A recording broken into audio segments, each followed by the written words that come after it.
Senhor esteja convosco. Proclamação do Evangelho de Jesus Cristo, segundo João. Naquele tempo, Jesus foi para o outro lado do mar da Galileia, também chamado de Tiberíades. Uma grande multidão o seguia, porque via os sinais que ele operava a favor dos doentes. Jesus subiu ao monte e sentou-se aí com os seus discípulos.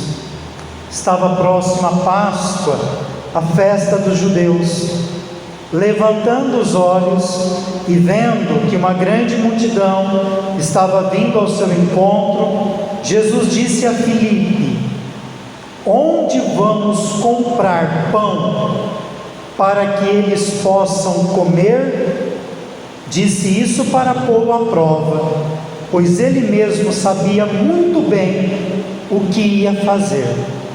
Respondeu Filipe: nem 200 moedas de prata bastariam para dar um pedaço de pão a cada um. Um dos discípulos, André, o irmão de Simão Pedro, disse: está aqui um menino com 5 pães de cevada e 2 peixes. Mas o que é isso para tanta gente? Jesus disse: fazei sentar as pessoas. Havia muita relva naquele lugar, e lá se sentaram aproximadamente 5.000 homens.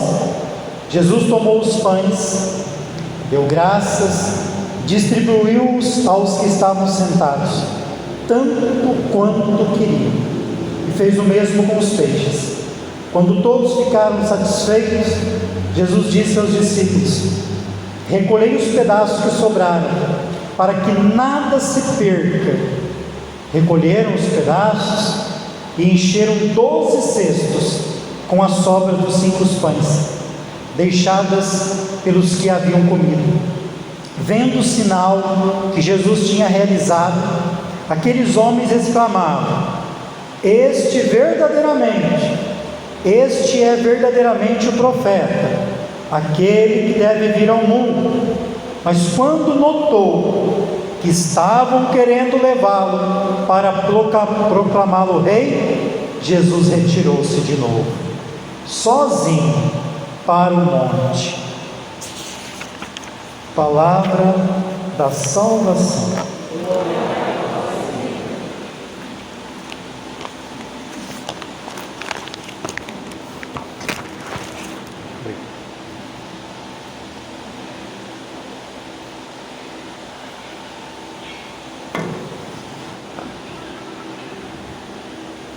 Meus irmãos, minhas irmãs, o capítulo 6 do Evangelho de João é um texto riquíssimo. Daríamos para aprofundá-lo durante uma semana. Começa dizendo que Jesus foi para o outro lado do mar da Galileia, também chamado de Tiberíades. Só aqui já dá para pensar muita coisa. Ir para o outro lado, mudar de direção, é sempre um desafio. Jesus foi para uma região chamada Decápole, uma região pagã, onde o povo que ali mora são chamados de cachorrinhos, povo discriminado, pagão, impuro. É nesse lugar que Jesus escolhe. Ele foi para o outro lado. É um desafio. Às vezes nós temos um grande desafio, preconceito de mudar de lado, de descobrir coisas novas. A missão se faz assim. A missão da igreja é sempre um desafio.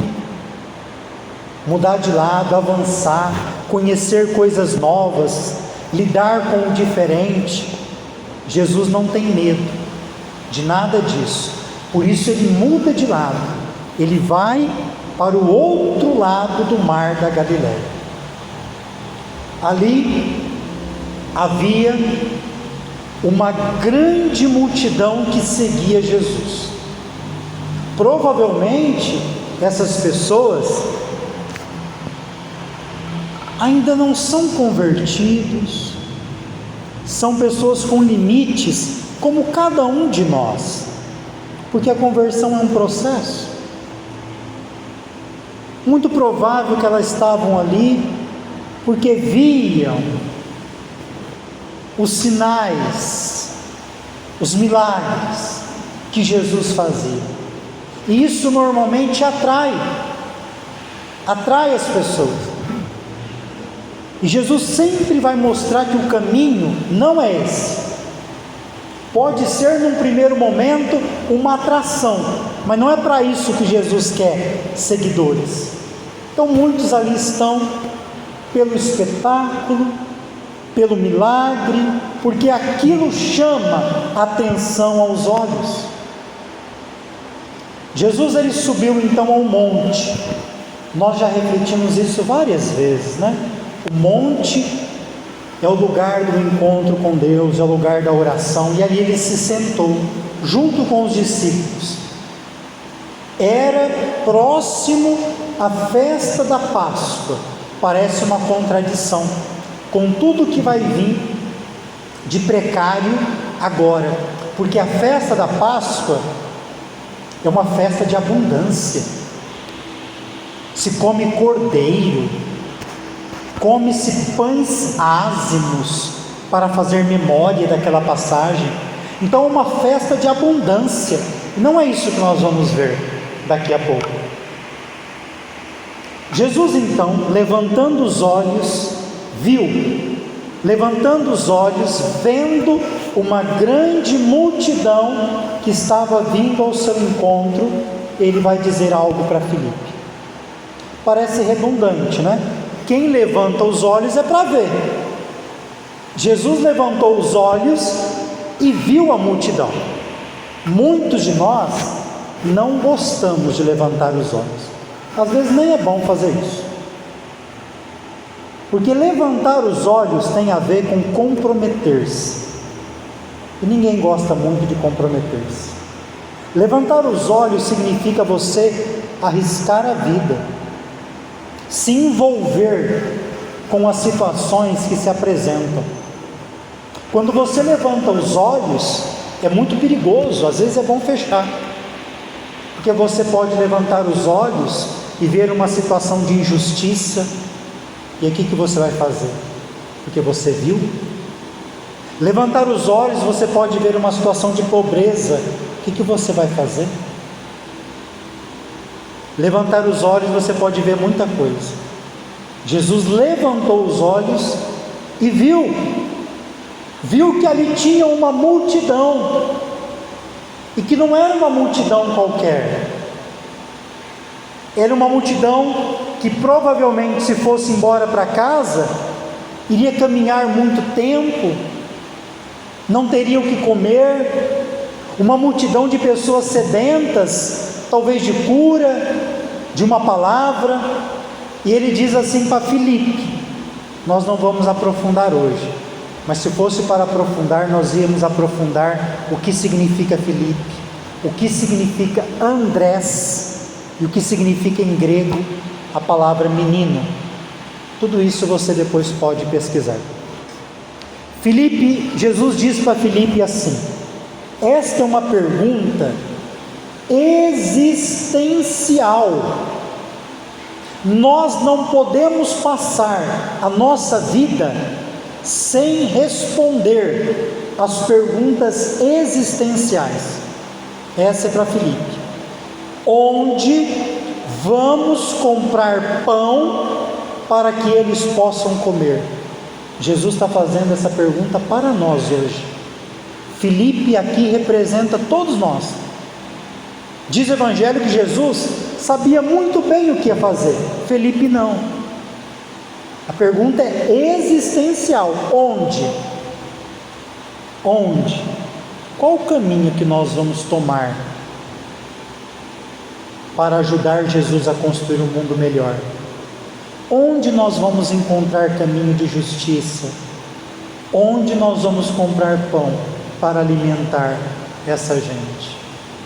A resposta de Filipe é a resposta de uma cabeça capitalista, é a resposta de uma cabeça de quem só consegue pensar no econômico, que para resolver a fome é só com dinheiro.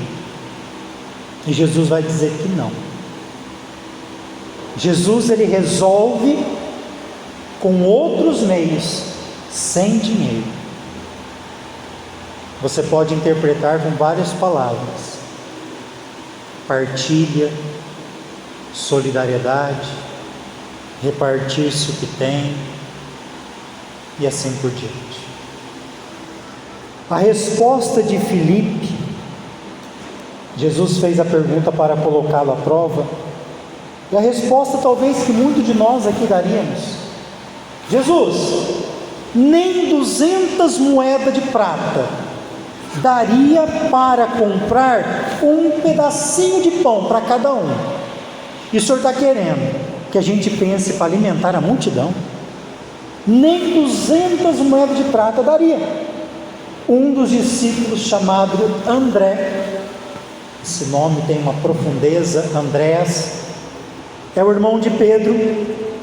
Ele é o primeiro que consegue a enxergar um pouquinho um caminho diferente.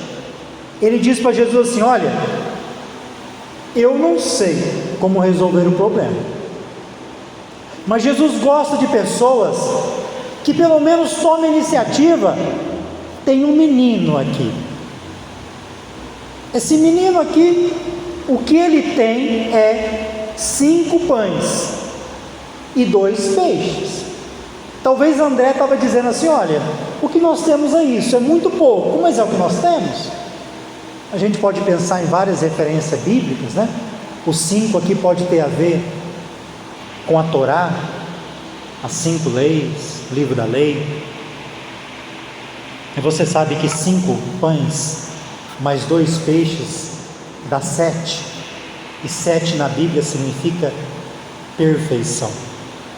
Diante daquele pouco, Jesus realiza a perfeição. Olha o que Jesus faz. Primeiro gesto: manda aquelas pessoas sentar-se. Sentar na Bíblia é um gesto para dizer: você pode sentar. Sentar, só podia sentar-se as pessoas livres, escravo não sentava. Então Jesus está dizendo, ou dando para toda aquela multidão uma dignidade humana: sente-se. E aí, diante desses 5.000 homens, não devia ter muita gente, porque só mulheres e crianças normalmente é a maioria. Olha o que Jesus faz e veja se você consegue perceber se o que ele faz parece com o que acontece no altar. Jesus tomou os pães, deu graças e distribuiu-os aos que estavam sentados. É um gesto eucarístico. Ele dá graças, ele distribui aos que estavam sentados, as pessoas que adquiriram nele dignidade, e todos se alimentavam quanto queriam. Começamos o drama não tendo pão para quase ninguém, agora todos se alimentaram quanto queriam. É um alimento com fartura, onde ninguém passa fome nesse novo projeto do reino. E aí todos ficaram satisfeitos, e ainda foram recolhidos 12 cestos. Só que daríamos para trabalhar temas de não desperdício de comida, temas ecológicos como o do Papa Francisco. A gente não pode deixar perder as coisas, nem alimentos. Sobraram aqui 12 cestos, E 12 na Bíblia também é um número muito significativo. É uma nova aliança, é uma nova comunidade. Sobraram 12 cestos. Isso foi um grande sinal. Só que o povo ainda é limitado. Diziam assim: nossa, esse Jesus é um grande profeta. Jesus não é só um profeta, ele é muito mais do que isso, mas eles só conseguiram enxergar como profeta. E quando Jesus percebeu que o que ele fez foi interpretado diferente, queriam exaltar Jesus, queriam proclamá-lo rei. O que ele fez? Deu no pé, foi embora, porque não era isso que ele estava ensinando. Por isso ele se retirou. Que esse sinal do Evangelho de João nos ajude também a colaborar com Jesus diante dessas perguntas existenciais do nosso tempo. Louvado seja nosso Senhor Jesus Cristo.